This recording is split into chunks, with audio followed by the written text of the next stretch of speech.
Hello, ladies and gentlemen. Welcome back. I'm back, your movie guru, with another review. And this time I'm going to be bringing you a film that, if you're anything like me, you haven't heard anything about it, you didn't see anything about it, um, you will have most likely only heard of it just because of it popped up on Netflix's one of the most watched films in the US today or wherever you're located. And I didn't see any trailers for this movie or anything of the nature. I just saw that, okay, hey, it's called Red Notice, and it's got The Rock, Ryan Reynolds, and Gal Gadot. Definitely something that I think that is going to be worth my time checking out. And I'll tell you right off the bat, I think that you should watch it. It's definitely worth your time. And for the platform that it is, I give it a 7 out of 10. Now, this film was really divided by the critics. Currently, it's got 38% on Rotten Tomatoes by the critics, and then about a 92% score by the audience. And I think a big reason for this discrepancy is, if I had to judge this film as a critic, as a person who's seen lots of these types of films and, who does this for a job, I'm going to look at this and say, okay, they don't do really anything groundbreaking here. This is a film that you will have seen before. This is a type of genre film that you will have seen before. The type of, buddy cop movie where, two people are forced to be partners and they don't necessarily get along. And that's basically the plot of this film, where you've got Ryan Reynolds, he's playing this art thief, and The Rock is playing the FBI agent, and he's trying to stop Ryan Reynolds. But there's another art thief played by Gal Gadot, and she ends up framing The Rock. It makes it look like that he was Ryan Reynolds' partner. And so now they've got to work together. Ryan Reynolds is doing it because he's trying to prove that he's a better thief than Gal Gadot, and then The Rock is just trying to clear his name. So, of course, him and Ryan Reynolds, they don't get along. They've got to learn to work together and mesh together. You will have seen this type of film before. So in that respect, it doesn't do anything groundbreaking. So I can understand why it's gotten the rating it's got. Along with that, there are a lot of times where you have to press the I believe button. I would say this is, it's not like Ocean's 11 or, it's not as sophisticated as like a Thomas Crown Affair. You have seen these kind of art heist movies, and it does carry a lot of tropes from that, but it's not as sophisticated. It kind of reminds me of National Treasure to an extent, but there's a lot of times in this one that, you're gotta just press the I believe button. And then I believe there's even a point during the film where Ryan Reynolds references this, where it's kind of like, hey, just go with it.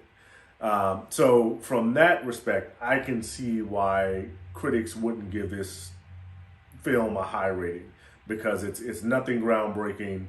The plot isn't, like I said, anything sophisticated.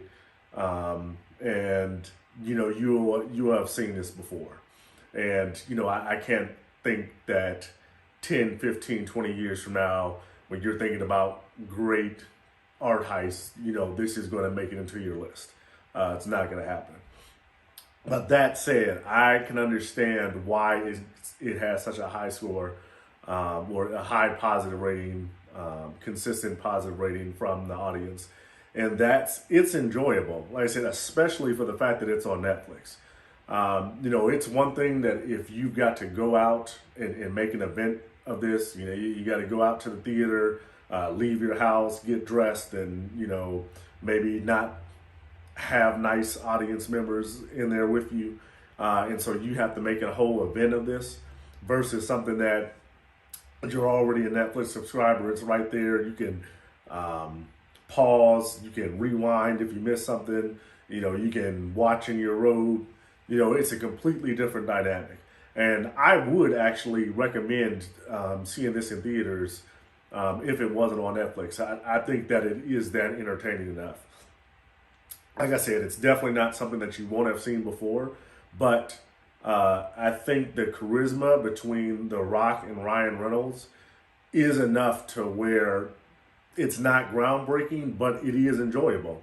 And then I really like to see that I got to see Gal Gadot play a villain, and in that capacity, you get to see her in ways that you really haven't seen if you watched her other films. So I loved her in Wonder Woman, but and she was even in the Fast and Furious franchise, but the character she plays here, is different than kind of what you expect from Wonder Woman. So it kind of gets her out of that typecast.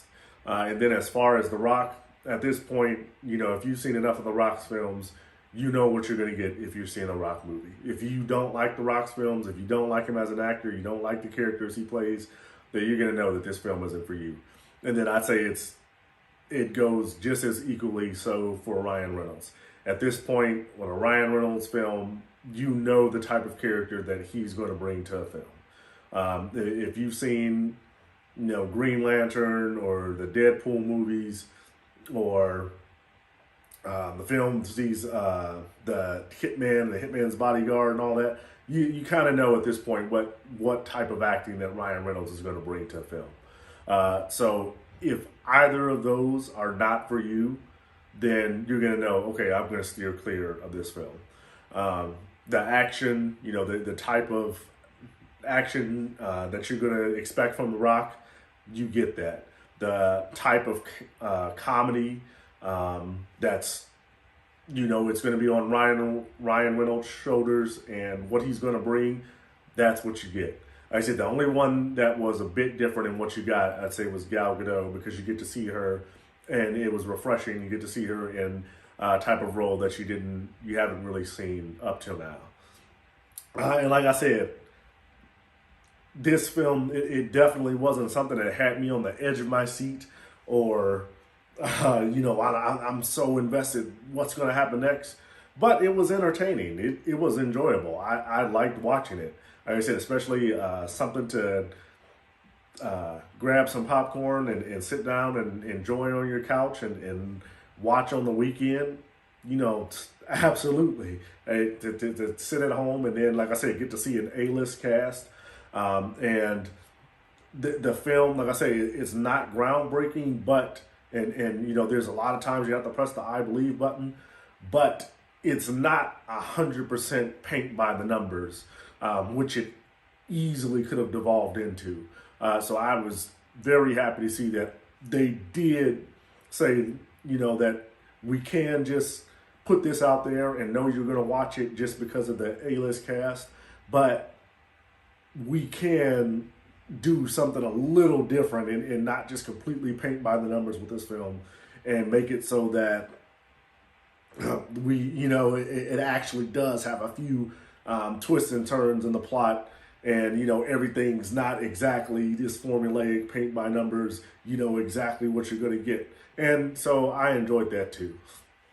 If you got Netflix, I definitely say this one is worth checking out. If you like action, if you like comedies, if you like art heists, it's going to be worth your time. Especially, like I said, to the fact that you don't have to go anywhere or anything. Check it out. You'll have a good time. Check it out by yourself, or if you got some buddies with your significant other, you'll walk away or smiling, laughing, thinking, okay, I'm not going to think about this 10 years from now, but in serving its role as something to watch right now, it did its job. It entertained you. So that's all I've got for this one. Let me know what you all think.